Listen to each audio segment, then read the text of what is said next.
Meanwhile, in Chicago, businesses near the Democrats' national convention venue are boarding up their shops to prevent damage from rioters, protesters, other violent lefties. The Democrats' convention begins tomorrow. Joe Biden is expected to speak on the first night. And these major protests are already underway in the city centre. We've got groups, pro-Palestinian groups, pro-abortion demonstrations.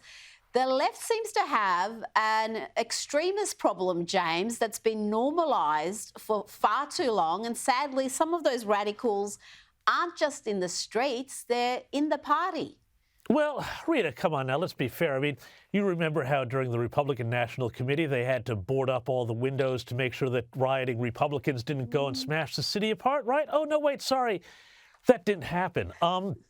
This is the thing, you know, every time the Democrats get together, even if they're doing something that's supposed to be like, you know, for their own side, they have this hugely destructive streak. That's the only word that I can think of here. I mean, I remember being in New York for the 2020 election when Joe Biden beat Donald Trump. But, you know, they were boarding up all the windows down Fifth Avenue, down Madison Avenue, down in Soho, because they were worried that if Trump won, there were going to be, you know, the vanguard of the Democratic, tolerant, peaceful left were going to come out and show how they felt about this. And this continued through the Black Lives Matter riot in 2022 or in 2020.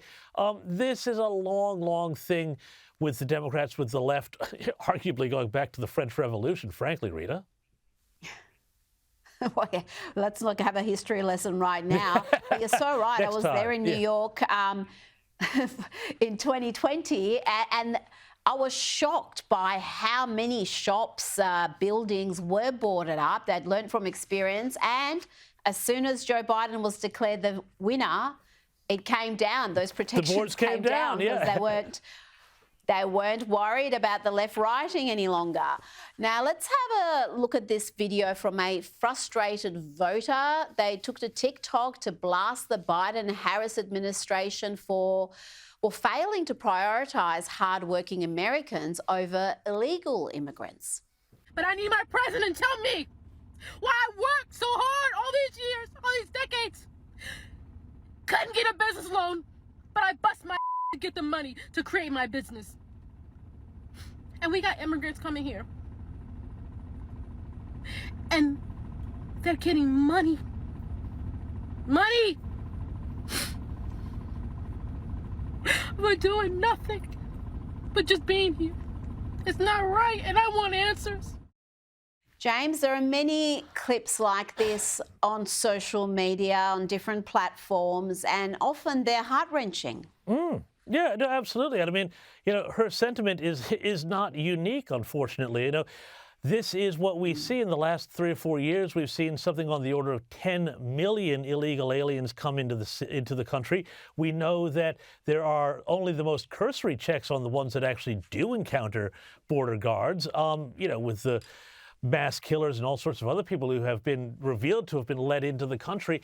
And it's shocking, too, because we know that the U.S. is now spending, I've seen one statistic that says as much as $450 billion on all the housing and clothing and everything else for these groups. And people, you know, who are working hard are trying to meet the rent, trying to, you know, as this woman is, start a business, make it, you know, do the American thing, do things right.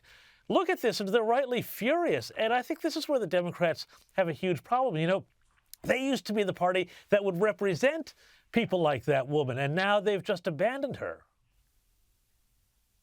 They have, and if she doesn't vote for them, they say she's not really black. So that's pretty much what they think of segments of the voter base. Now, let's talk about this New York Times reporter. This story is astonishing. New York Times reporter was behind the leak of a WhatsApp group of Jewish creatives, which led to its members being doxxed, harassed, in some cases threatened by pro-Palestinian activists in Australia.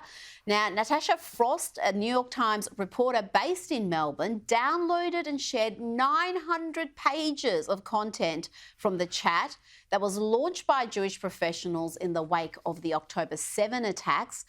sharing them with a pro-Palestinian individual she was writing a puff piece about. Now, Frost insists, she had nothing to do with the ugliness that followed. James, I spoke to some of the victims of this doxing. Some of them had to close or move their businesses. Some moved from their home. What action has the New York Times taken against this so-called journalist? Well, it'll surprise you to learn, Rita, virtually nothing. They said that they've taken appropriate action against the journalist, but we don't know what that means. I mean, is there a note in her file? Does she not get an invite to the Christmas party this year? Who knows? But the crazy thing is, too, that the reporter herself put out a statement, Rita, where she said, I really regret that this happened. This has put me in danger. Like, hello, you put all these hundreds of other people in danger, and you're the victim here? You know, this seems to breach an awful lot of journalistic ethics, too. You know, it's one thing to get, you know, the WhatsApp group. That's the sort of thing that people might report on. But then to share it with a subject who you know is likely not going to have positive intentions with that, that's just really beyond the pale. It's absolutely shocking. As you say, some of the cases, people have actually, as you say, had their businesses had to close, they've had to move suburbs, their children have been under threat. And again, it just goes to show how crazy it is, Rita. We've gone from, in 8 years, we've gone from, hey, it's okay to punch a Nazi to, hey, it's okay to dox a Jew. Yeah, the very same group. By the way, the very same people. Exactly, the same people. Promoting. It's one of Kamala Harris's Venn diagrams. Don't start with Kamala and her Venn diagrams, goodness me. Now, Jeff Blahar made this point on this scandal on X, and I think he speaks for many. He said, you either forward 900 pages of private conversations to an anti-Israeli activist, you're writing a praiseworthy piece, out of intentional malice or out of a stupidity so destructively boundless that you should be fired instantly for your unsuitability for the job. No in between. I think that sums it up. It's either was done out of malice or pure stupidity, and I would think both those scenarios deserve a sacking. I mean, the damage that followed this was astonishing. It impacted so many people in a really severe fashion. Now, I want to ask you about Argentina's Trump is being called that, President Javier Milei. They've released a new video in honor of the country's National Children's Day. Nuestro propósito es que todos los niños crezcan en un ambiente sano y seguro, lejos de quienes promueven la ideología de género, atentando contra su integridad. Very interesting. That's not the sort of messaging we get in our schools. It's almost the polar opposite, James. I mean, I'm just shocked by that. It's like, you know, where do we all get online to go to Argentina? This is you know, simple sort of good sense, or it used to be simple good sense, but now it seems like, you know, Argentina is leading the way on this stuff. And I just note, to bring it back around to the Democrat National Convention, which we spoke about at the start of the segment, compare and contrast this here in Argentina and, you know, their reverence for children and the family with the fact that the Democrat convention is proudly going to have outside a big old truck where you can sign up to get a vasectomy or an abortion, which is like, tells you everything you need to know about where these two sides of politics are. No wonder, of course, the left absolutely hates Milei, because he's talking about, you know, family and children and all of these things, which to them, you know, they want to break down because they don't like the family. Families are like, you know, cells of resistance against the state and their ideology. They can't stand it. Absolutely, and they predicted all sorts of doom and gloom if he was elected, and everything thus far seems to be going particularly well in Argentina. He's really done what Trump, I guess, intended to do in his first term. He has just stripped the bureaucracy. He has gone through ACT's departments and is really having an incredible impact on the country in a very short period of time.